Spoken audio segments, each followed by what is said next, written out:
guys, how's it going? Welcome to First Among Equals. I am here with the amazing Jessica Judd. She's actually founder of Wicked Tree Press and a really awesome dark sci-fi writer, pretty much. How are you doing today? I'm doing good. I'm glad to be here. It's Friday. Yes, I'm glad to have you. Yeah. So I wanted to have you on because you and I work really closely together. We have a lot of really cool projects that we work on, but I wanted to talk about sort of the things that make you, inspire you to do the writing that you do, because I know there's a lot of other things that you're working on. I wanted to kind of talk about that and see what's going on with you. So what's up with you? Okay. Well, everything. I'm working on Plastic Girl right now. Okay. I guess we're going right into work. Yeah, let's go into it. So, Plastic Girl, the first novella is out. It's a 3-novella series. I have some people who read it who want me just to keep writing it, but right now it's 3 books. And that is a story kind of in the wake of a climate apocalypse. We have a little girl who lives by herself, and she discovers something out on her lake that's alive that shouldn't be alive, and it's like plastic that has become sentient, like just through all the toxic waters, and there's some kind of magic to it. And she starts creating with that and makes life forms, and it's kind of this idea that at the end of this planet there will be a rebirth, there'll be a next thing, and maybe we will be part of it, maybe we won't be part of it. So I just finished the second. I spent all day writing the third one today. That's awesome. So this summer the goal is I'm going to re-release the first book with new art, then the second book, the third book all summer, digitally, and then I'll bundle them, and then I'll have them for print hopefully by October. Nice. So they'll all be together. Yeah. So is this sort of the storyline about this? I really like this idea, and I think it's just so current with everything that's going on right now. Was that something that you felt like directionally was with Wicked Tree Press in general? Is that like sort of the vibe you're trying to go down with your I think company? if I was to pick one vibe, it would probably be Plastic Girl. I mean, the story started from something that was bothering me in the world, which was like maybe 10 years ago. I read that thing about the plastic yeah, all floating in the middle of the ocean. Yeah. And I remember I read a weird short story that was about the plastic kind of came together and it became sentient one day, and it was a blob, and then all this other plastic started joining. Yeah. It got bigger and bigger, and then finally it turned from why do I live? What am I, to being angry at its creator for existing, because it was such a horrible existence and it was just this pollution or whatever. And so, Yeah. and then I was like, well, that's a weird short story. I can't, and I put it aside. And then like 10 years later, I had kids and everything, and I finally came up with this kind of the same kind of Frankenstein-esque idea, but it just had more biology, more bioengineering in it, and more just kind of the ideas that I'm thinking about and I'm really afraid of, actually, just the way our planet is going. Yeah. And so instead of raging on Facebook, I do better seriously. writing science fiction, because if I rage on Facebook, it's just crazy. So yeah.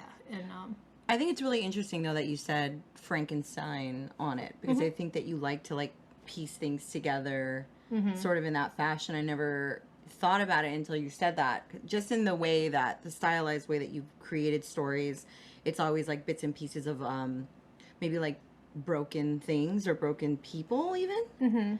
that's true. And I never, not until right now that you said this sort of Frankenstein vibe, that I realized that that's a lot of kind of what you've seemed to create in your.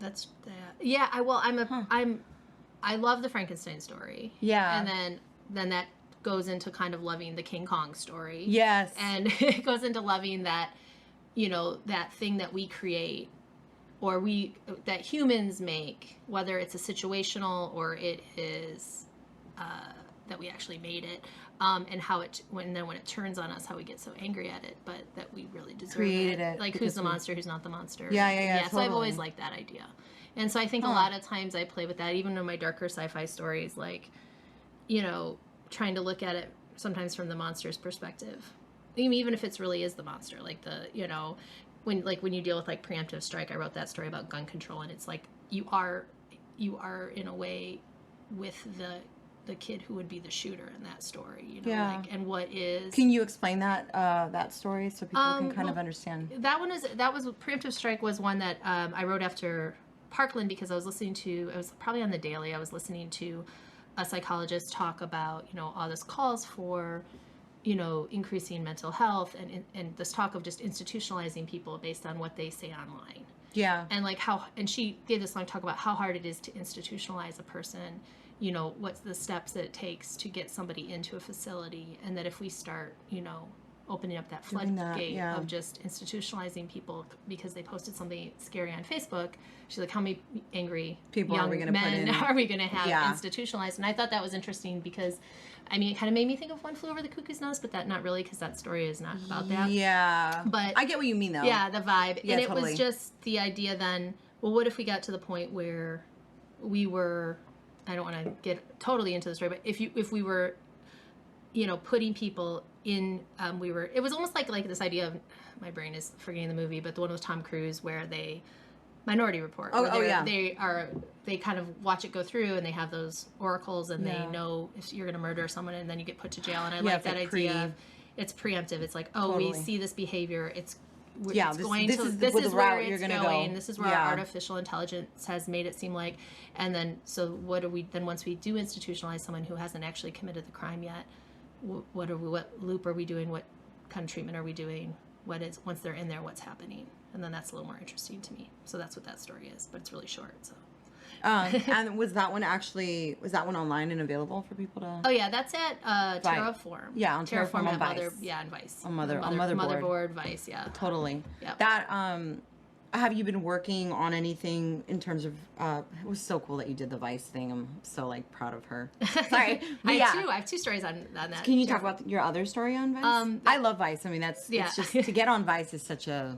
It's such a thing. It's such a thing. It's well, so they have a cool. Their stuff is really short, so you have to 1,500 words. And I did one called Shutdown, which was after the government shutdown, and that was more the idea of how much just this feeling of everything keeps piling on right into today's society. Every time you read the news, every time you go out, something horrible or worse has happened, and you're trying to stay focused on the positive things in your life. And I just focused on a woman who worked at a park at the Poppy Reserve and how everything was just shutting down and the things that she loved were disappearing. And how much could she take until she shut down? And then this concept of, if we're humans, could we go dormant? A frog that buries itself in the mud and hibernates. Is that something? It would be awesome what if the world got so stressful that we actually evolved that way? We evolved. Totally. We evolved to be able to completely go dormant and shut down. So that's kind of what the whole story That's so cool. is what would it take to get you to dig a hole in the dirt and go to sleep for a while until it got better.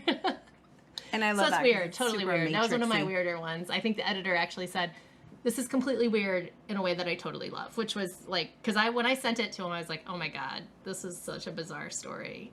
But it was how I felt. So what do you think in terms of your writing process? Because sometimes you go all over, super out there. Yeah. I have a hard time with sort of the idea of this extreme way of thinking. How do you do that and sort of control that and bring that back and actually be able to create a story?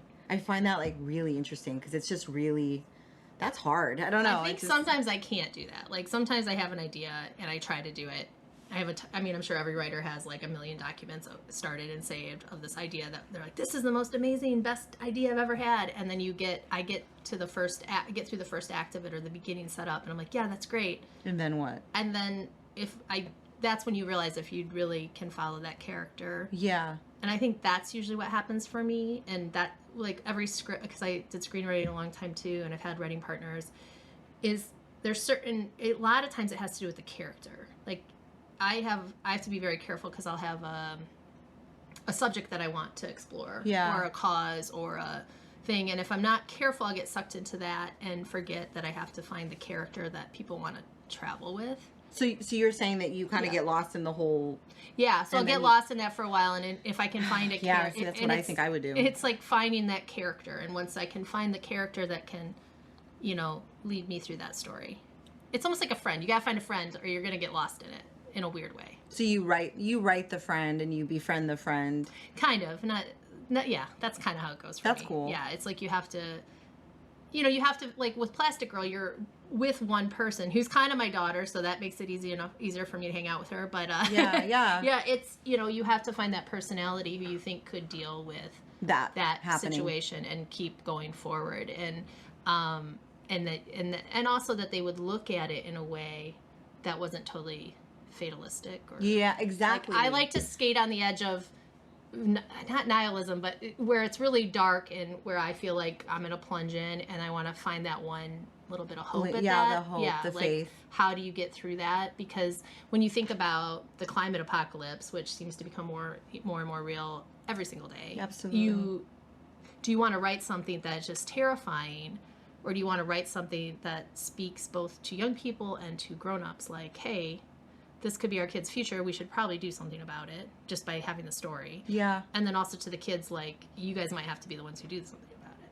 But also that there's not the end. I mean, also just like if it is the end, at least there's something else. I don't think the Earth's going to implode. Like, I feel like it would get reborn. I agree. We might be done. We might be done, and I've kind of... That'll be all right. We'll be okay. Yeah, we'll be okay, and I think, we won't like be you here, said, there's so something else. Yeah, and I do believe, I do believe that there is something else. Our energy goes somewhere, and wherever that is, it's just, we don't have any understanding of it, and I'm kind of okay with that. I'm just like, it is what it is, you know? Mm-hmm. Would you say that when you're... Because what I really like is that I'm always afraid to go. I'm not dark like that, and I feel like when you go like to the very edge, and then you have like this glimmer of hope, just sort of in the back, sort of, and then you call back to it. You recall back. I don't know. I see it a lot in the things that you're doing. Well, I think this is a lot of people I've met, and like just whether it's been working with young people or just friends. I mean, people, or just things you read about. People go through a really dark stuff.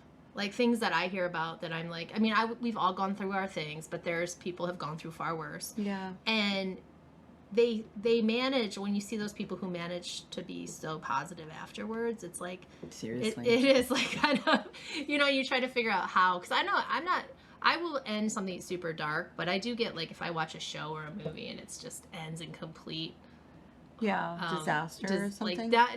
I don't mind if it ends super dark. I like a super dark ending, and if that's where it needs to stay, that's fine. But sometimes I just like want a little bit. Yeah.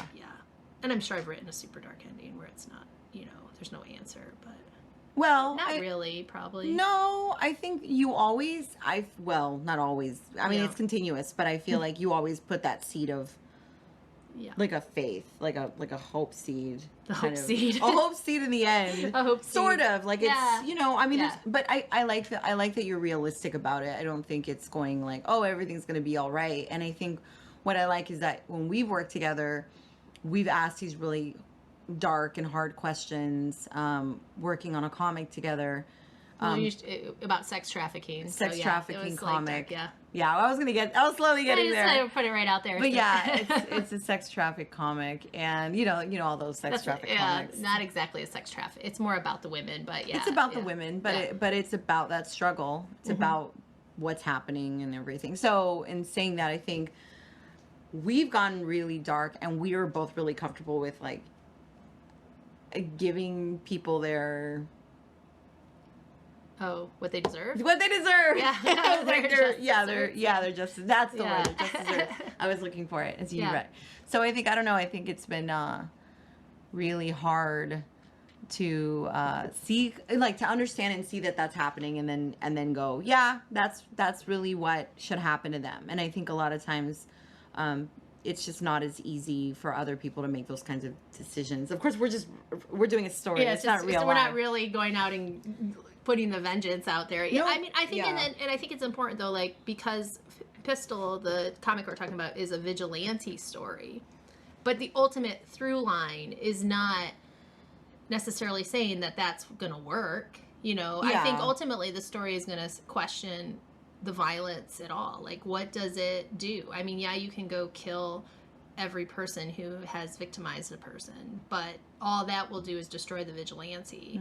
I mean, what does help? It helps the people that person victimized. It stops the immediate problem, but it doesn't solve the bigger problem. Which makes us feel better as people. It does make you feel a little bit better sometimes. It does. I mean, sometimes I hear stuff on the news, and I hate to say it, I'll hear, Mike just told me this story, and I'm not going to get into it, but it was so terrible. And the person who did it, you're just like, what, how could you, first of all, how could you do this horrible act? And I'm not gonna put anyone's head because nobody needs that. But tell me later, because I have one. I'll tell you later. I read one too. I read one too. I love when I'm on podcast, when I hear podcasts and they go, oh, well, I'll tell you later. And I'm listening to it and going, no, I want to hear that now. But I hate when someone tells me a story and not really and halfway through it, I'm like, stop telling me. I don't, it's now it's here, it's here, and I don't want it in my head. We can always say trigger warning, but so anyways, this is a story. Some parent did some horrible thing, you know, the basic gist of it. And you're just like, that person is unredeemable. Like you can't come back from that. And you know, and I grew up very Christian, and this idea that everyone can, there's a reason that people would still go on and they can find redemption. And I believe but there's somewhere where I stop. I go, I don't. You're a parent, and it is hard because it's like I don't believe in the death penalty, but I understand the death penalty. I do believe in vigilante, but I like but I think street justice. Street justice is more my style. I kind of do too. Well, I don't like institutionalizing anything that involves murdering people because I don't know. Then it gives the state a lot of power. Yeah, that's a whole. Yeah, that's exactly. A different. It's more about the state power. I disagree with the death penalty for different reasons. I think I don't think it's humane, but I also don't like the state institution to have that much power over people. I agree with that. So that's more my problem. Part B, I like what you're saying. I don't know if I don't not believe in the. I don't. I think there's acts that you're just kind of like done. Yeah. There's things that people do that you just. But I do think it's interesting that a human would have. Yeah, but it would be weird a human having power over another human to take that person's life. Yeah. And selectively in a controlled environment is pretty crazy. Yeah. Not just like some psycho who shoots someone in the head, not saying that that's better, but if we're doing it in an institution, we're actually saying we're going to kill this person at 8 a.m. in the morning. That's pretty crazy. It's weird to make that is crazy. It is. It's weird to make that decision as a society. That's crazy. Yeah. And then we haven't, watch it and have a whole system in place that decides it, and it's weird. The appeal process. And then this area agrees with it, so it's just this section of this whole thing. Yeah, and it's not even that all the people in the world, all the people in the nation, don't agree or even in that section agree with it. Exactly. It's just the majority of people have said that's okay. Yeah. Or no, not even. Or that not sometimes. even that sometimes. But I think at times, I think if we were going to look at, not that we should get into this because we don't really know, but I think if we were going to look at the times the death penalty comes up to be voted on, that the majority of people do seem to want to keep it in place. I think it goes state back by state. I mean, because they do vote, it is a thing that gets voted on. So it's, I mean, a lot of people don't vote, so then it's like, but but that's because they don't want to deal with it, so they'd rather be like, oh, I didn't vote on that, so I don't have any responsibility for it. Yeah, that's true. Or they just don't buy into all that stuff, which seems to be and I always have like a mixed feeling about that too, because I go through my life. You know, just like last week, there was Measure EE, and everyone was out in the streets for the teacher strike, and it's like, oh gosh, and then the resolution of the teacher strike involved this money, and I understand that no one wants to give LUSD more money, but like that was the reason all the teachers came back in the classroom. Yeah, that's the reason the parents were all like, okay, and so then when it comes up for a vote, like less than 90% of people, less than 10% of people came out to vote that were registered, and it's just like, oh, okay. Like, you know, that's the funding. That was the end game, and whether or not you agree with that funding or not, you didn't even come to vote. But clearly a lot of people, if everyone who came out in the streets went and voted that day, I think what would have been a different outcome. So Absolutely. It's like an interesting thing. But well, it's because whether or not, But like it comes back to, it's not impacting them immediately again. It's not immediate. No, but it'll impact them in 2 years. But so, yeah. But that's the thing is it's not something immediate. See, this is why I like talking to you, because we always have these like really strong, broad conversations about things that I want to like talk about. Yeah. Anyways, so back to you. So, you said at the end of October, you're gonna finish Plastic Girl. Well, I'm having all new art done for the 3 novellas. Like I have the one main cover that I get done, which I love, by this artist Luciana Guerra, but she is unable to do the next book covers for personal reasons, and so I found a new artist, and he's gonna they have a pretty different style, like, and so he's gonna do that's kind of cool though. Yeah, no, I know, but I think I'll redo the 3 covers, and I'm gonna release them digitally as ebooks. So hopefully my plan is July 15th, August 1st, August 15th. So like summer reading. That's boom, awesome. Boom, boom. And then bundle it in September, and then put a version together that's all 3 books for print, like a special one for either by October or December. I have to decide when I'm happy with it. So we'll see. But I'll use the original art on that bigger one. What it's do a little detailed, guys. Yeah, it's more details than you need. No, I mean, I'm trying to. What I've been learning is just I'm trying to have a little bit more of a launch plan, Uh-huh. you know, with the books. It's just a little bit more time consuming, that part. Yeah, well, it's pre-planning a lot longer. And then with the bigger book that I did, the other series that I'm doing, I've decided I have one book done, and I have to, and those are full length novels, and that's more for middle readers. That I need to write 3 books, and so in the fall I'll start doing query letters to publishers, because I might try to do that one more traditional than, because I have my independent label, but I'm thinking maybe with a bigger book I might try to go bigger publisher, because I haven't really gone out tried to do the traditional mode yet. And why not? I don't know, I didn't want to.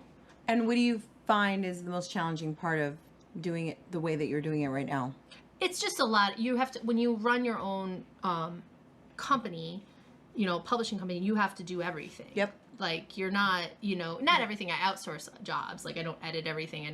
But you have to, like, organize everything and do everything. And when you're there's also, not a preset system in place that you're working and if with. I was just publishing other people's stuff, that would be fine. But since I have to also write my own stuff that I'm publishing, that's like a lot of, for me, is a lot of maintenance. And I do really like, I'm going to keep doing Wicked Tree Press.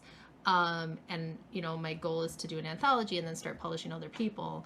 But with a larger book series, it's possible that I might go check out the traditional way. The reason I did screenwriting the traditional way, and I kind of felt like, because the way books are right now and the way streaming is and everything, and independent's kind of like the way to go, just to stay in control of your material and your IP and everything. Totally. Especially as a writer, and especially as a writer who knows a lot of people in Hollywood and is like, you know, if I want to try to sell that, it's easier for me. I have control of it, you know, to publish it. And then if I want to try to make it into a movie, I have total control of it, which is one of my main reasons.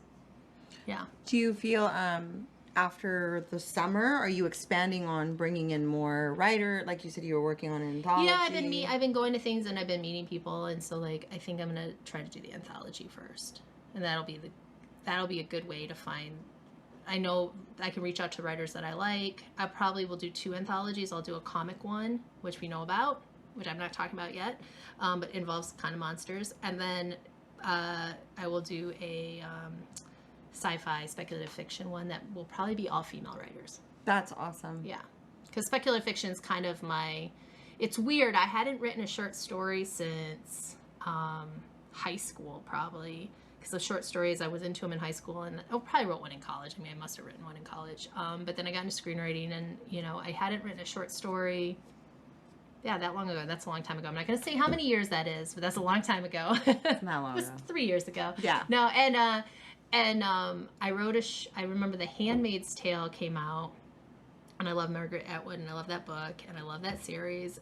But before it came out, Hulu and Margaret Atwood did this cool like short story contest in Wattpad, and I was experimenting with Wattpad because I was curious about these online publishing things where you do a chapter at a time. I'm like, who are these readers? Like, who are like reading a chapter at a time? Can you explain what Wattpad is? Because maybe a lot of people don't know even what that is. Well, I have an account on Wattpad, but I'm not really on it anymore. But Wattpad is like, there are readers and there are writers on Wattpad, and people are publishing on the App site. on the app, Yeah. and they publish. You can follow different writers, and they'll publish a chapter at a time of their book, or they'll do short stories, so a short story at a time, and you can follow different people. And it's, for the readers, it's free, and for the writers, it's free. It's kind of this like thing, and then they do these contests, story contests, and different companies will come in and do that, and it's an interesting platform. I didn't quite ever fully figure it out.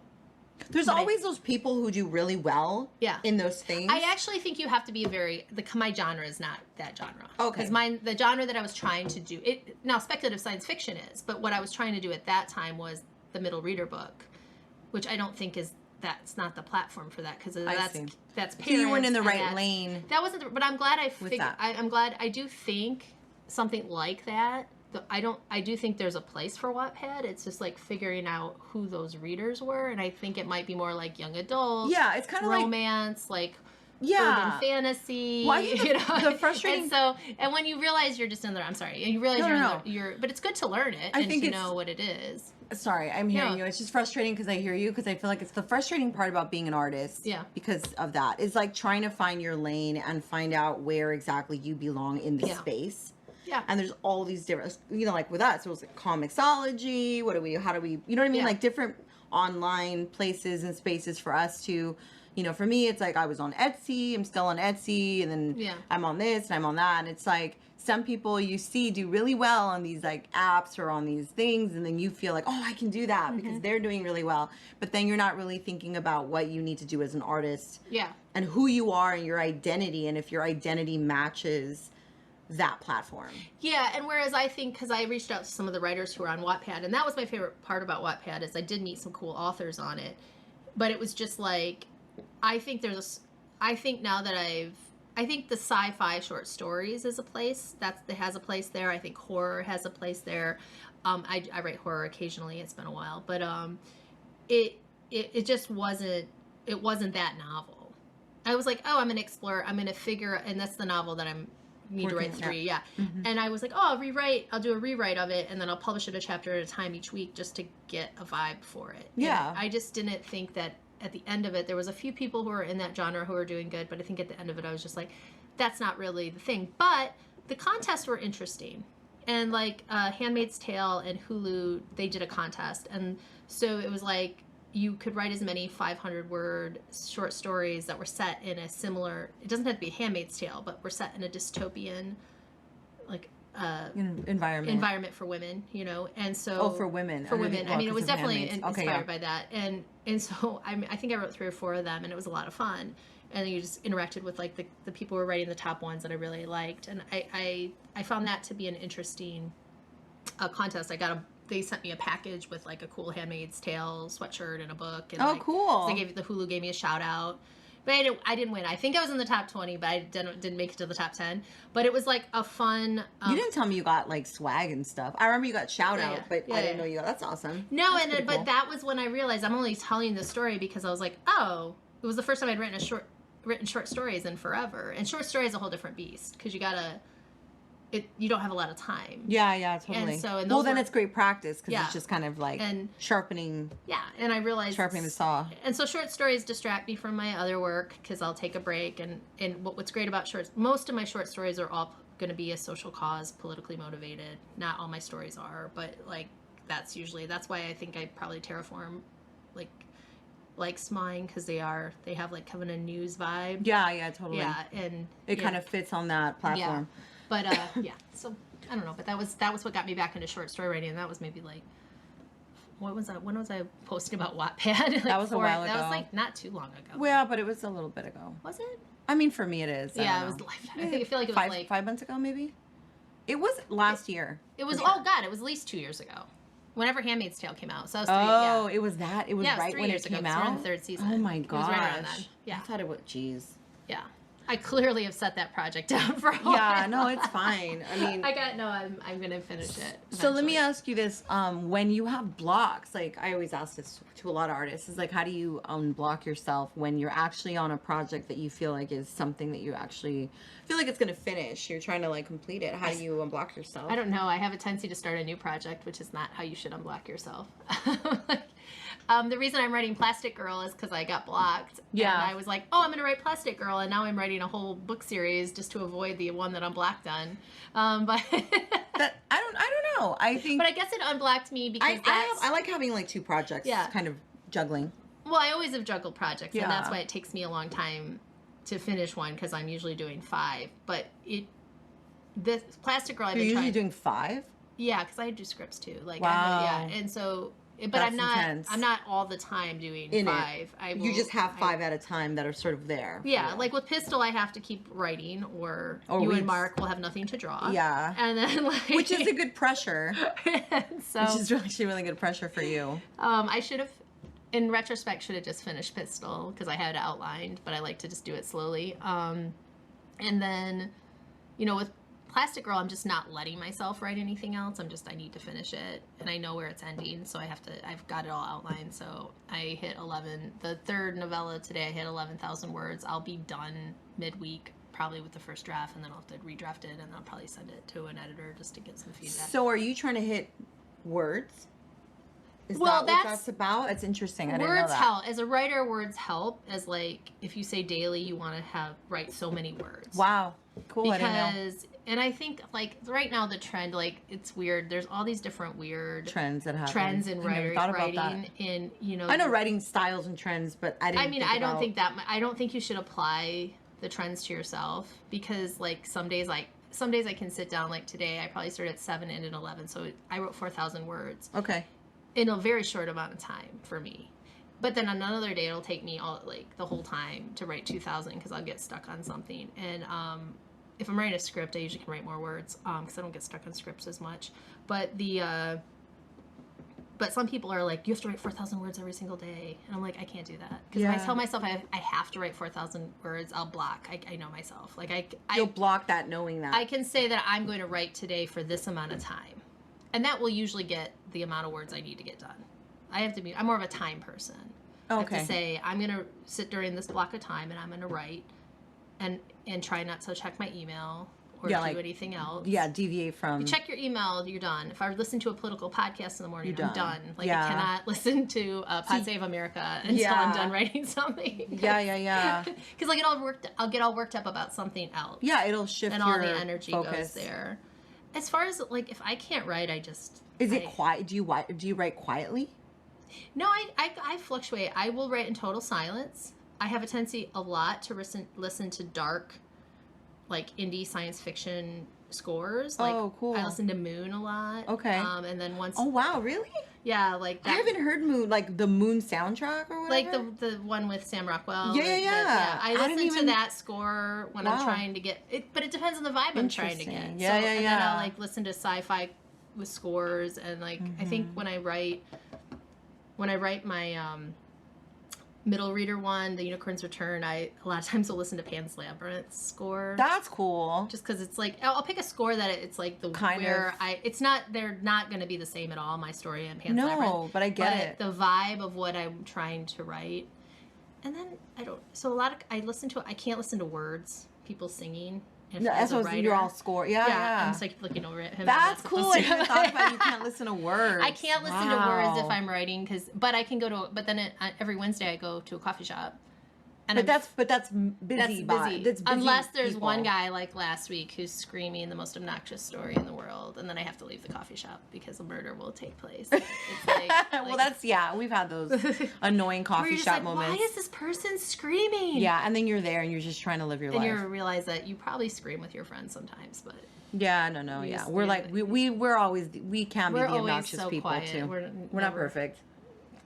I don't think we had to tell anybody that. No, I just mean in general. Like you're always you've been that annoying person on the phone in the elevator when other people are annoyed. Yeah, and then you are at one point. You're like, we're all the assholes at some point. It's not a. Yeah, I never can really get mad at anyone in a coffee shop, because that's a social place.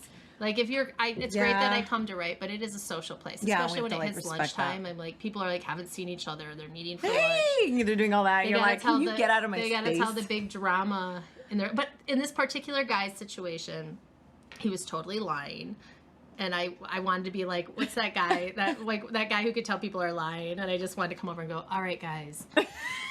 I know I don't know any of you, but your friend is a big fat liar.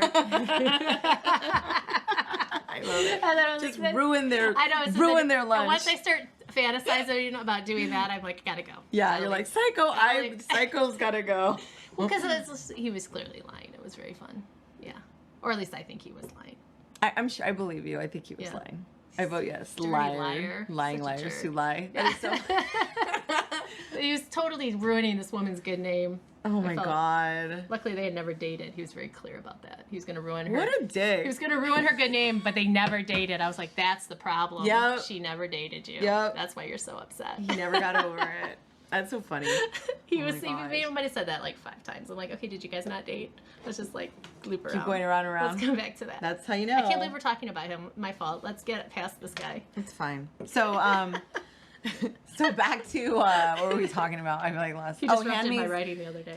Handmaid's Tale, and you're writing about. About what? No, go ahead. What were you gonna say? No, I don't know what you were gonna say. Is your style your? I was like totally I totally messed you up. Yeah, you did. We were talking about Handmaid's Tale and sort of the vibe that you were going for. No, I know. Scores of music, which is really what I actually want. Yeah. Your writing style, the way that you decide to write and you kind of match the music to the mood, which I think is awesome. I guess professionally, I never I knew guess I'm a that. screenwriter, professionally. That's what I went to school for, and that's what I like. I came out here, started my career, went to meetings, did all this stuff, had a writing partner, made a movie. That part of me, I've always loved movies and TV shows, and I love music too. But like, if I'm trying to write, I don't want to write that movie, but if I'm like, what genre am I writing in? It helps me to listen to the score of a movie that I liked in that genre. Now, Moon and Plastic Girl have nothing in common except they're both very isolated characters in an isolated situation. So the music just kind of like brings to the isolation. And I like it. And then I think I want to say the composer's name is Clint, and I like him, so then I'll go to him and follow whatever else and he's I'll listen doing. to his stuff, and he's got and so sometimes I'll just look up the 20 newest composers and see like some cool avant-garde guys and like just some some cool stuff, but that's some random avant-garde kind of vibe. I don't know, some random composer that I hadn't heard of, which I'm sure a bunch of other people have heard of, but yeah. It'll just, you go down that rabbit hole and I'll find some new people, and I don't want to try to name them right now because I'm terrible at remembering names. No, it's fine. Composers, but with screenwriting and all that, how is that something you're trying to bring back again at some point, or expanding on the books and everything in that form? Yes. And so the idea, like with Pistol, I'll eventually write a script. Once I get done writing all the comic scripts, I'll write a feature length, but I don't know if it's gonna be feature length. It might be a limited series, so I have to decide whether I'm gonna write a TV 1 hour pilot, wow, or I'm gonna write the feature script. And so I will eventually write that one. Plastic Girl, I will try to get a lit agent, eventually, and try to sell it. That's awesome. I don't know if I want to write that one. I just like I wouldn't not write it, but because that's money. But but I would be. Sometimes it's interesting. I would be more interested in just getting it made. So, however that had to. What have you found is the most challenging thing coming from sort of a screenplay, movie background to sort of, working into books and actually having to expand on stories in a different way, especially in comics or publishing books, and that's just so different, isn't it? Even the way you visually see it in your mind and then having to write it in a completely different form. I think process is the hardest, because screenwriting to me, I think what appealed to me in college about it is it just had a very like it's a lot less words, which is, so there's less words, but it doesn't mean there's less work. It's just different work. Because it's more feeling, right? Well, it's more visual. Yeah, like you have to convey messages without words. You're trying to, it's like, it is less is more in screenwriting, and it's a hard medium. It's not easy, but if it, for some reason, when I first started doing it, I'm like, oh, I love this. It felt like poetry to me. It was like some dialogues, and you just have to play around with it. Do you find you connect more with that than being more wordy? Like, who are you in there? No, I think I like writing books better. I love writing scripts, and I enjoy the collaborative nature of it. But I think I honestly, I've written with writing partners a lot with scripts, and I enjoyed that. It's just so different. I think I got to an age where I have weird ideas, and I just want to see them through the way that I want to see them through. Yeah. And that is not with scripts. There always is, to me, with scripts, there's always even in books, probably you should be thinking commercially as well. But there's more space in books to be. Yeah. Really, definitely. And now there's more space in movies and TV shows. But when I was like really working in it, there wasn't as much space. Like the streaming services weren't opening up. Well, I think the whole independent idea, the idea of being independent is just exploded. And we're not even going to talk about women in screenwriting now. But, totally. But like these are things that are just, you listen to Hollywood now, and it's a different conversation than it was just like when I was dealing with Hollywood more directly. Wasn't even that long ago, honestly. It wasn't, but it's significantly shifted. I don't know. I'm hoping. Do you feel like it's gotten better? I do think it's gotten better. We'll see. You can just tell, like, you watch a show like Handmaid's Tale, and you see that over 50% of the writers and directors are women. That's not very. It was never. That's like that never wasn't happened. a thing. Absolutely.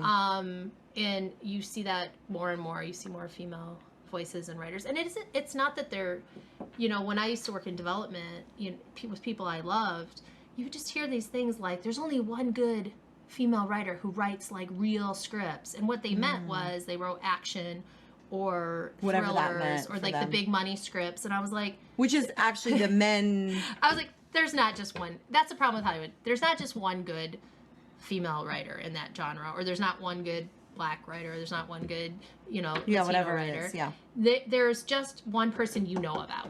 Yeah. And that's what that people get themselves in trouble at. They just, because all the agents and all the people are all working in these very limited circles. Yeah, yeah. And It gets clubby too. They just really, Clicky. they just know that this one person had a successful movie, and now all the studios will definitely greenlight their script, and it becomes a very money thing more than I think purposely.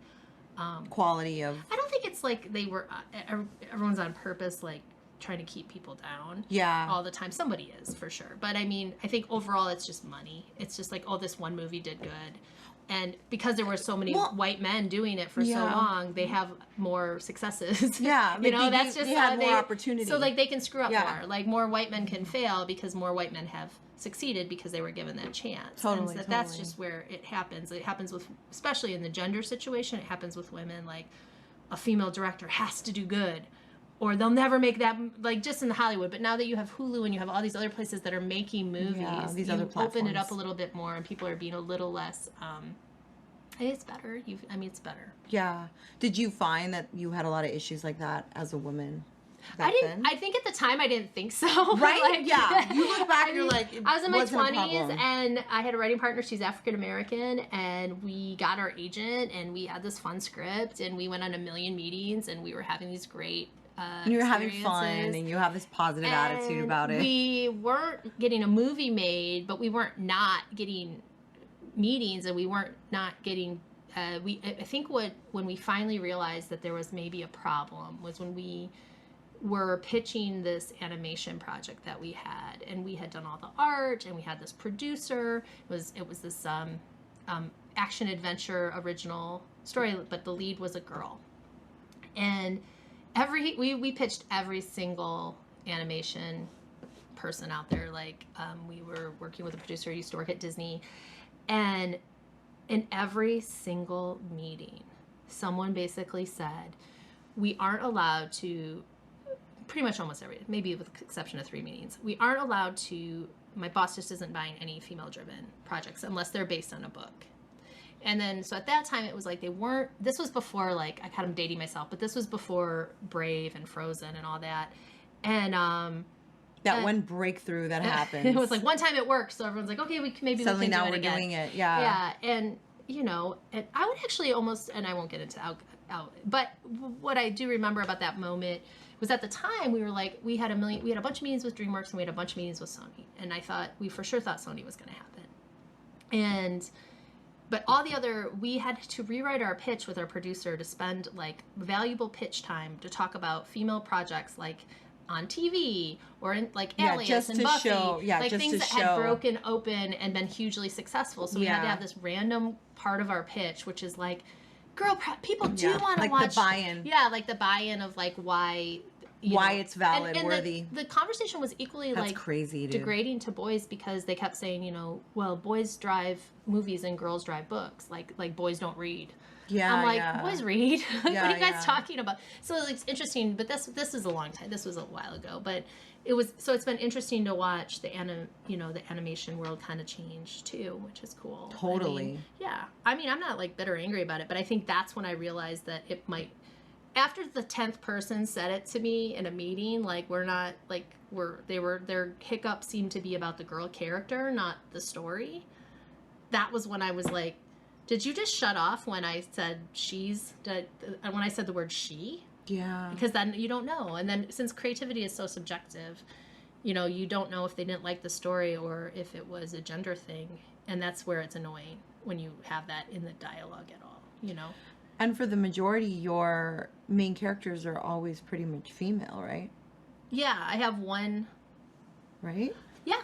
No, I mean, yeah. Preemptive Strike, I guess, but there's a girl in there. There's a woman in that who's probably the main character, actually. So. Do you think, based on the way you were raised? Like, what is it that for you has made that such a valid and important part of sort of the way that you write?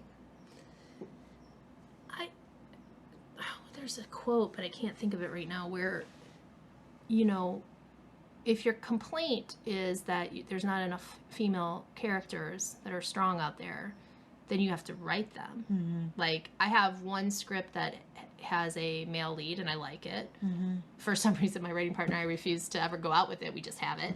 It's this weird supernatural thriller we wrote. But, you know, I will write a male character, and I have no problem with it. Mm-hmm. And I have male characters in all my stories. It's just that, I don't know, we've heard from them. I don't need to do it. I'd rather write women, for the most part, as the main character. Do you find, like, because you grew up in Michigan, right? Mm-hmm. Do you find a lot of the stories culturally from where you grew up kind of reflect into a lot of the storylines that you do now at all? Sort of in the things that you're trying to, like... Do you mean, like, my upbringing, or do you mean, like actual movies and things? No, your actual upbringing. My upbringing. I would say my upbringing probably ties into a ton of my stories. Like, when you're a writer, you just pull from Your experiences. your experiences. I would say that Unicorn's Return definitely has a lot of, like, and what's that one about? That's my middle reader one And middle reader means like it's more like for like 9 to 14, like a middle preteen. I'm gonna get the ends, the bookmarks, the age at the beginning and end wrong, but no, it's just so people know. It's like something a parent would read to their, like, or a kid that age could read to themselves. But it's like more like in the tone of Mandolin Lingle, but it's definitely a combination of science fiction and fantasy, and it's about a young girl who is battling cancer, and she's like super afraid of it because she's facing this really big surgery that is like she has to decide whether to do, or her parents are going to decide whether to do it or not. And so she ends up going to this fantasy world to deal with that fear, and her brother ends up coming along with her. So I definitely think siblings are very important to me in my stories because I grew up with a brother and a sister. And I think those kind of relationships, whether were you guys in the same age, like around the same age? Yeah, we're all like a year and a half apart, so we bothered each other a lot. But yeah, so I mean, I think that there's no way, those are formative years. So in all your stories, you will pull from that, and Michigan. So yeah, Plastic Girl is set on a Great Lake, That's cool. On a peninsula, on an island, which I spent my high school years on a peninsula on a Great Lake. So that's amazing. There's a difference. Peninsula. Yeah. So why would that be? That's the setting. Yeah. Describe the peninsula. Why? What? Well, you know what a peninsula is, right? Yeah, I do. So Great Lakes in Traverse City. There's a bay. There's 2 bays. There's the East Bay and the West Bay, and then there's a little piece of land that goes between them. And I'm on my parents moved to one side of that, and when I think of the climate apocalypse, I think I probably think of the decline of the Great Lakes. That's what represents, because I think of the Great Lakes because I grew up with them, and so they're so beautiful, and so you think of something just being destroyed, and that's kind of like where I would start there. I don't like think of Los Angeles. No, and I love Los Angeles, and it's going to be a hard time here when it all goes I've already down. thought of that so many times. It's interesting to think so of many of us. Something as large as the Great Lakes and as vast as some of the wilderness around it to be taken out by. It might be one of the last things, depending on. That's how I feel. It would be one of the last things, and it would be so horrible to see. Yeah. For whatever reason, we're getting dark. No, I know, but I think like seeing it in LA kind of go down, you're okay with it more. It's going to be scarier here, I think, in a weird way. Well, visually it'll be scarier because people will be flipping out, and it's like kind of like the riots. Like you'll see stuff and it'll be crazy. But you'll be like, never, I can never look. No, but I guess because I've seen a lot of weird stuff in LA, I'm sort of like I don't have that. I'm sure it'll blow my mind if I'm alive for that. We're so dark. Yeah. But it's good to talk, but I think it's just like homelessness in Los Angeles has gotten so much worse in the last 10 years. It's bad. And it was bad before. But even if I'll talk about it in increments, when I lived up in Traverse City, there was homeless because there used to be an old mental institution there. And then when I moved to Ann Arbor to go to college homelessness was way more, because Ann Arbor has a high like homeless population. I'm like, this is crazy. What's going on? Then I moved out here and I was like, whoa, you know. And then 10 years went by and I went, whoa, it's bad. And now it's kind of like it seems so. It's normal. It shouldn't be though, because it's like, totally and that's normalized. the same thing with climate change. It's because totally I feel like normalized. it's like you slowly, like, I think people where I'm from don't think homelessness, it's hard for them to understand homelessness the way that people in Los Angeles would understand homelessness. Yeah. Whereas I think when someone lives in a beautiful middle of nowhere area, I think it's hard for them to understand climate change being real. And I think that's why when you're in rural areas, you have a harder time convincing people what a threat it is, because they're surrounded by nature and beauty. And so they aren't seeing it. And it starts to seem like something that's fake to them. Yeah, like made up. I mean, not that it's that it's acceptable to think like that. No, I It's get just it. That, yeah. Well, no, and also I think when things happen to you slowly, incrementally. You're like the frog in the pot. Yeah. You don't see it. And I Yeah. feel like, for example, I work at the Humane Society and across the street is the park. Yeah. And I go to lunch and I do a walk. I do my walk in the park and there's just people sleeping everywhere. Yeah. And we're right across from Union Station Shelter.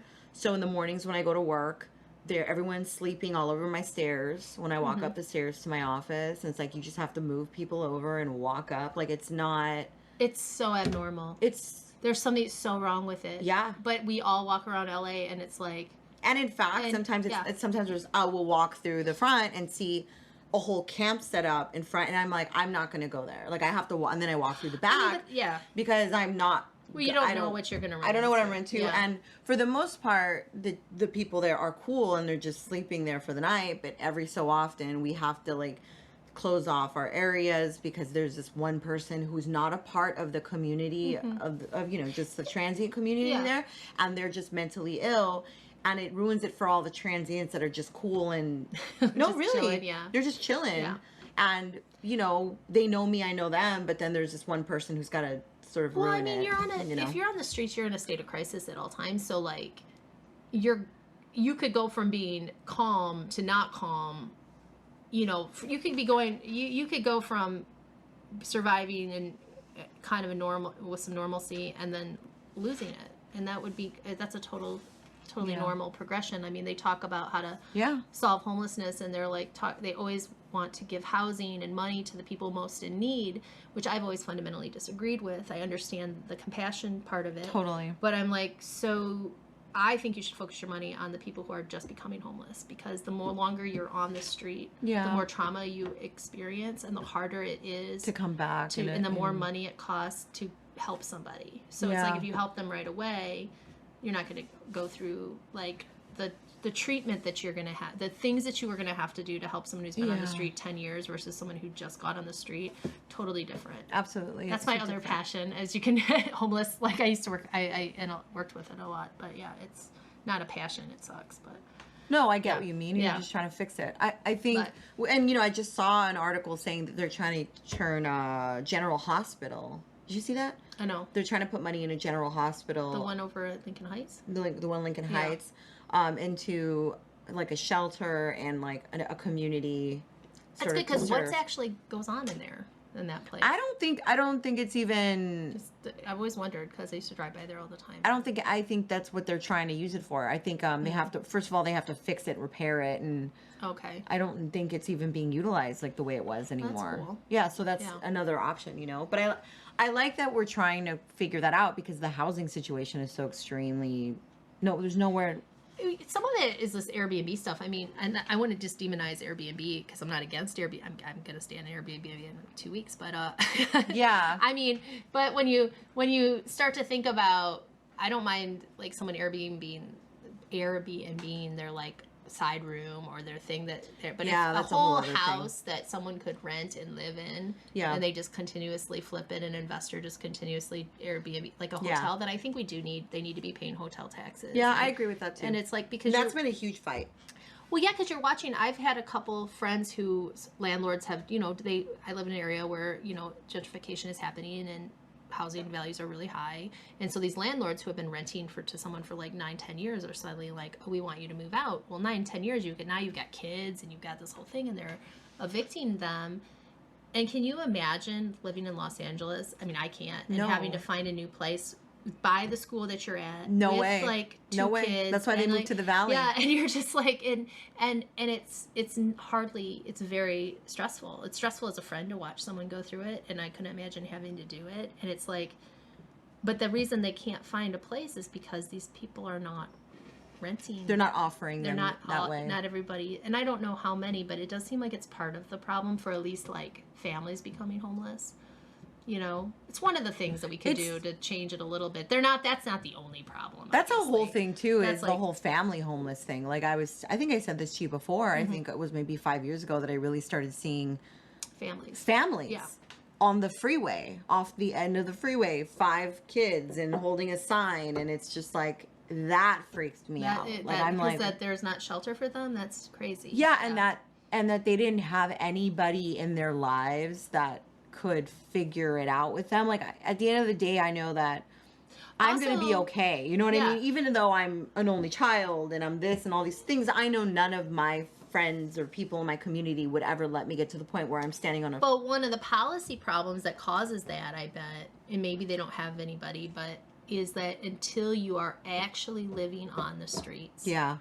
the way that these, and I think they are working to change it, but the way a lot of the services are provided, until you're on the streets, like actually homeless, you can't get access to the services. So if you're hanging out on your friend's couch or you're living in your aunt and uncle's house, but you're technically homeless, you don't have it, and that person eventually is not going to be able to host you forever. It's almost like you have to go live on the streets before you can stop, like, fix the problem. And it's like you don't have a home, you're living with someone else, so you're just you're just but crashing. That prevents you from getting services. Well, so that's, I mean, it's my understanding of it anyways. I don't know. Well, and I think, I know you've looked into it a lot more. I mean, we have this conversation about this one time. Remember, you told me this one time that you were out late having drinks. Just it's downtown, yeah. Downtown, and then that was that. I think I know what you're talking about. No, but I really, after you brought that up, and you were downtown, and you can fix what I'm saying or whatever, but it was like some woman approached you, and she was... Well, there's a woman who clearly just had a bad experience. Yeah, like something had happened to her. And she was also on something. Yeah. And she didn't really approach me so much as she was having something happened with someone that she was in her own head. She wasn't really, I don't think, talking to me. But I was in my mind, I said, this woman's in crisis in a way that I can't say, come get in my car. Yeah. Because there's something really wrong with her. Something's going on. But I don't want to call the police on her because and she didn't want that. Because I think she was a sex worker, so I don't want to call the police on her. But I also then I was like, it's not during the day, so you can't call. There's like, is it 411 or 311? I always get 411. I think it's 211, 211. Oh, 211. It's one of those. And now, not helping anyone on this podcast, call one of those numbers. Yeah, no, but they would know. No, because this is actually a thing. No, I mean, but I meant about the numbers. Yeah, totally. It's one of those. It's not 311. I think it's 211. But isn't 311 the one you call about graffiti or something? Oh, I thought that was when you pick up stuff. Yeah, 311's fun. And and I just was like, in the middle of the night downtown when people are out, I was like, besides the police, like, who would you call? There's no one to really call, as far as I know. But maybe there is someone to call, and I didn't realize it. And but if you don't know that, and you are actively being someone who wants to know these things, and they're not promoting it enough, like, 911, 411. Like, I know maybe we know those things. Yeah. I know 911, 411, and 311. I didn't even honestly know 211 like that. I feel like 211 is for the services. Okay. But I would have to look at Well, that's what I mean is they're not doing a good job at letting us know how to help other people or anything. Like, because when you brought that up, I go, shit, I don't know either. Like, and I've seen people in crisis, and I don't know what do I do? You just see them, and you feel bad for them, but you don't know what to do. Now, I know I did talk to my friend who's a police officer, and he works on, I want to say he works at the Metro a lot, but they have they're actually a pilot program where they have a bunch of social workers that go out with them. That's cool. And so I think the police are trying more to have a team of crisis workers in these kind of environments where you come face to face with homeless people in crisis more often, so that you can help them. Because I don't want to make it seem like the police don't. But I do think that that's kind of probably the future, is that the police will have more of a social worker. No, like they'll have I don't know what to call it, but I know that they do it with like support services. Yeah, coming support services that are travel the with them extension that of... night. Like they're with them. Oh, that's Yeah. cool. And I never thought about that. And so because they're not robots. No, they were just therapists, though. Yeah, right? no, they were just coming. Robo I think that therapists. That's where I go. And then what he was doing and what they were coming face to face with pretty much on a nightly, daily basis, they needed to have social workers with them. It's the emotional component. Yeah, because there was... You can't just go out physical and because there's not... arrest people. You got to have a conversation. Yeah, and I think that's important. So I think that was what I was saying. I wish there was like a team of social workers who could just show up, you know, That's in the middle so of the cool. night. I didn't even think about that. But I mean, it's just dangerous. It's dangerous, but I mean, I don't know. But if you're trained, it's not as dangerous. I always think of what's her name? It's dangerous to do it as an individual. Crime. What is it? Sex. Special SVU, victims. Special Victims Unit. I just stopped watching that. I don't watch it anymore. I mean, I did watch it. I've just like had to stop. That was like good times. Do you remember? It was like, well, what was nice about it so is hot. It was, oh my god. What's nice about it is so like hot. someone did something terrible. They're gonna catch them and they're gonna go to jail, and it was like very like and it was therapeutic in that way. It was like, what's her name? Aunt Bennett, Officer Bennett. I don't know. Whatever. I forget her actual. She was so. Yeah. She's the daughter of what's her name? This is what's her name line. The one that got murdered. The real action. I'll tell you later. Okay. I'll tell you later. Anyways, yeah. No, but you're right. What I liked about that show is, again, we got validated by... Mm-hmm. She was a kick-ass chick. Like, she was... And she would always be, like, so extreme and sit with them or, like, hit them up or hit... You know what I mean? Like, hit the bad guy. Like, it was just such a good show, Oh, no, I know tons of people... so dark. I know tons of people watch Special Victims. But it got you in a mood, too, sometimes. Yeah, I had... It's kind of a negative... I think after I had kids, I was like, I can't watch this anymore. I can't watch... Like her. Like, she, like, had a kid and... She's like, I can't You be didn't this see it, person. brother? You didn't see it? Do you remember? That used to be our show. And I kind of have a crush on, what's his name, though? Yeah, what's his name? Ich dude. Ice Cube? No, I'm the kidding. dude, her partner. And then he, like, left. I know who you're talking about. What is his name? Well, I anyways. forgot. We're forgetting all their names. all those people, you almost can remember their names. It was weird that, I'm sorry, it was weird that Ice-T was on there. I could never really completely agree with Ice-T. See, you agree, huh? It was weird, right? They were trying to diversify, I think. Yeah. I don't know. And retroactively. He's a rapper, and then it just got weird. I liked him on there. I didn't dislike him. I actually liked him more as an actor. But you know who was the best? BD Wong. Oh my god. I loved BD Wong. BD Wong was awesome. He's such a good actor, and the fact that I just remembered how much I love BD Wong. He was the psychiatrist or psychologist.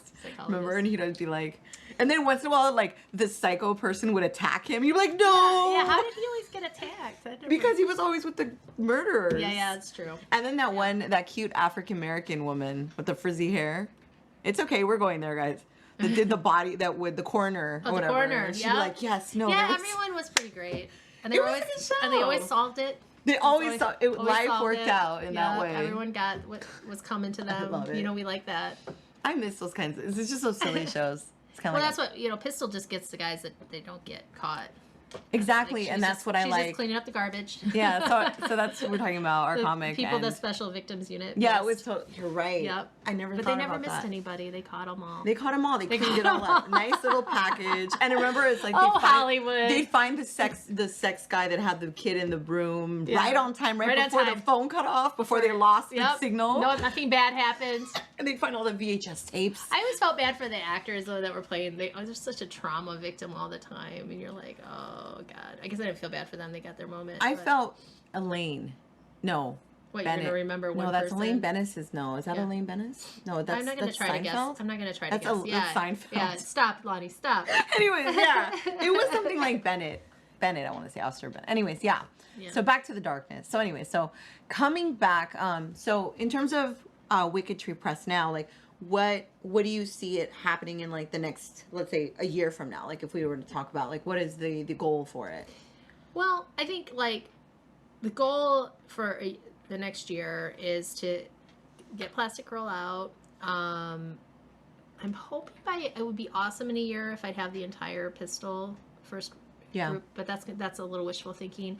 And then at least the release of the first anthology. No, the Globe series, The Unicorn's Return. Okay. The release of that. So this is all basically you then, all of your writing. Yeah, because but then I would like to do my anthology, and I'm not sure. I think I'm gonna start putting out the sci-fi one and planning for that one. Okay. And then as soon as, and then the 2 anthologies would be great. So if I could do what I just said. That's a lot. That's a lot. That's a lot. That's a goal. That's a goal. Awesome. I don't think the anthologies will both come out. I think maybe I will get the first, what I'm calling the dystopic chick anthology, which is all speculative science fiction written by women. I could get that out probably by January, February. Because it's like a collaborative thing.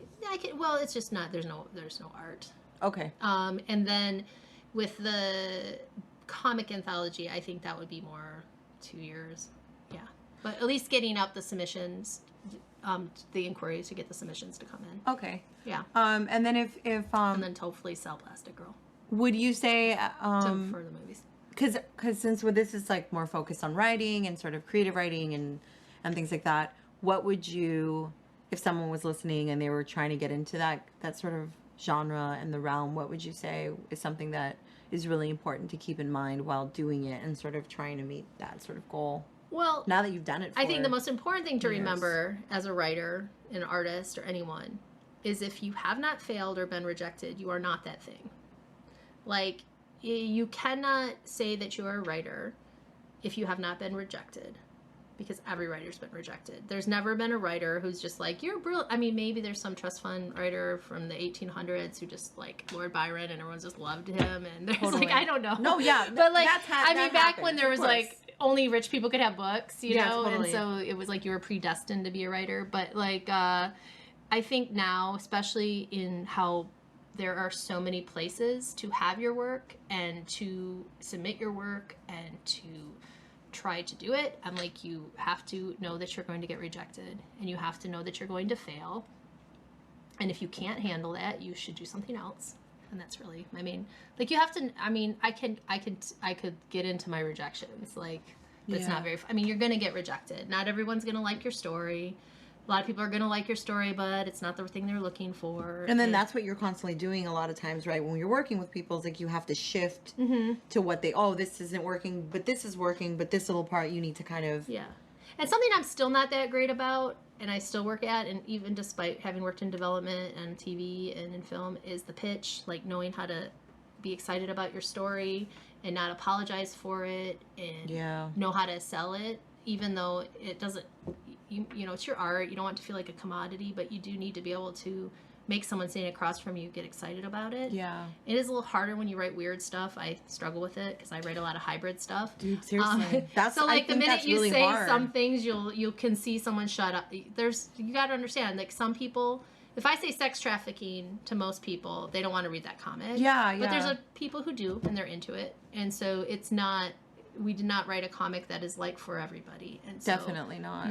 That is like one of those weird things where you will have shut off a certain big chunk of the world because they don't want to read about that. It's nothing to do with anything. Do you struggle with the compromising with certain ways of writing with people? And I struggled with the compromising, I think, in my 20s. Okay. Like I think there was one time that my writing partner and I rewrote a script based on what our agent said would make it more commercial.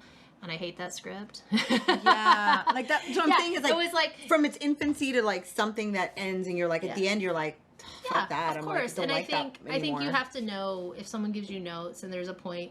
I didn't hate the script. I mean, I would watch the movie like that I wrote, but it wasn't the script that we wrote originally and went out with originally. And so, because our stuff was weirder, we're just weirder. And so it is hard. It's a balancing act of, and you're going to make a mistake where you compromise something. Like your soul's not going to fall apart. You're gonna be like, I wrote something I didn't love, and you know it's. I mean, as a screenwriter, it's easier because that didn't get made, so it's not out there. So I don't have to like.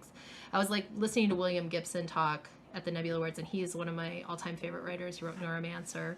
And the Nebula Awards are? It's a big science fiction award for writers, and he says this thing. He was talking about Johnny Mnemonic, which was based on his short story in the Keanu Reeves movie. Yeah. And he walked through that process, and like, it's out there forever. And there's things about it that he likes, and there's things about it that they changed. That there was nothing. When you do a movie, there's nothing you can do about it. So that's like, I was thinking of listening to him talk, and I went, oh my god, I'm so glad that certain scripts like you know, like I mean, there's things I really like about Johnny Demonic. I'm saying it wrong. And, but I'm glad that I don't have to, like, you know, that movie that script that wasn't my favorite. Yeah, it didn't happen. Or he liked his script, but the director took it in a different tonal direction. Like, it was supposed to be funny, and they tried to make it serious in the edits, and then that didn't make that I think was the main problem with that movie. And is that the studio tried to change the tone. Yeah. After yeah, and so that's a little bit of a problem. That's painful. Because you know the creative team that made it thinks it's one thing, and then it gets. You know, which happens a lot all the time. Yeah. Do you think that, have you ever made something that's out that you have struggled with now that you feel like? Well, I think everything that you put out there, you are like, oh, it's horrible now. Like anything I have out there, I'll go, oh my God, you know, because you let a couple years pass and then you read it. But I mean, right now I'm feeling pretty happy. I think mostly what I do with projects is I'll be able to see their flaws clearer, like 2 or 3 years later, but I usually still like them. Do you think that you're more accepting of the way that you write and the way that you're, the process in general now? Like, do you have a harder time? I mean, sorry, do you have an easier time accepting sort of the failures and accepting the things that maybe aren't working out and being able to push out of it with the work? In the process. Yeah. I don't know if I ever struggled a lot with failure, but I don't like to. Good. I don't like to fail. Yeah. I of course struggle with like I'd like to make more money, but I don't struggle with. Like everyone, I mean, I have an indie film. I love it. I mean, of course, you want your indie film to like blast into the universe and stuff. But most indie films don't, and you know, and it's like, and so you know, I usually have enjoyed the experience enough with the people I'm collaborating with. Yeah. Like, even with scripts that didn't succeed, I enjoyed writing them with my writing partner and learned from that. Yeah. It's like, and you know, and enough people, they appeal to enough people. You know, to know that you have a voice that there's a group of people who want to hear it. You just have to find them, you know. So finding them's most of the battle. That's actually the big part. Yeah, it's finding the audience. Is your audience. Yeah, and that takes a lot of work, and that's what I've been learning a lot about the last couple of years from several creators, is to see the amount of work that they actually put in to making sure that people can hear them. It's a whole other job. Yeah, and you think about, like, if you do an indie book and you're like, oh, I only sold this many copies. I'm like, but someone put it in perspective, like, there was an article I just read, like, most books don't sell that many copies. Yeah. Like, there's a lifetime amount of copies you're going to sell. Yeah. And so you kind of have to look at it like that. I mean, there's only a few authors, unfortunately, at the top that sell millions and millions of copies of books, you know, and so... you can't always judge. You can't judge a creative success on copies. On copies. Totally. No, but you can judge a business success on that. But you know, I mean, and it does matter. But it's, that's a whole different ballgame. So, which I feel like I've been really training in this last couple of years to figure out how it's hard to do because it properly. And also because it keeps evolving. It evolves constantly. Yes. Like, it's not, I feel like it was a little bit more standard for a longer period of time, for a long time. And then now it's just, I feel like it's just completely it's just a new evolution every few years of how you need to do this, and this is the new thing to do. And well, tech just is going so much faster. And then because of that, you you don't pick one path, you have like 5 paths to try, and then I feel like in that sometimes your work gets lost. Yeah. Because you're trying I just try to focus on the characters and the stories I want to put out there. I mean, first. Yeah. And then that whole other thing is the marketing and getting it to the audience, and that is super hard. And so I don't know, and it does change constantly. Exactly.